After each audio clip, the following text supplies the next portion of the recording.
మీరే వచ్చి గెలికిండ్రు మమ్మల్ని. ఎలా?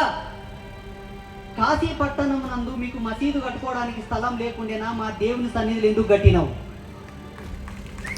కాశీ పట్టణంలో స్థలం లేకుండేనా? భూమి గొడ్డుపోయినా వేరే జాగాలో కట్టొచ్చు కదా. అయోధ్యలో కూడా నువ్వు మసీదు కట్టుకోవడానికి స్థలం లేకుండేనా? మా గుడిని ఎందుకు కూల్చావు? ఆడ మసీదు ఎందుకు కట్టావు? గిడ జోగులాంబ కాడ అలంపూర్లో నీకు మసీదు కట్టుకునే స్థలం లేకుండేనా? మేము కొలుసుకునే మా దేవత పాదాల కాడనా?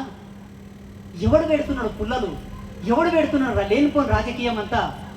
మేము తిరగబడటాలకు మతోన్మాదులమా? అంటే మా మనస్సాక్షి గురించి మేము మాట్లాడొద్దా? మాన ప్రాణాల గురించి మేము మాట్లాడొద్దా? మాకంటూ ఒక స్వేచ్ఛ లేదా? మాకంటూ ఒక అధికారికం లేదా?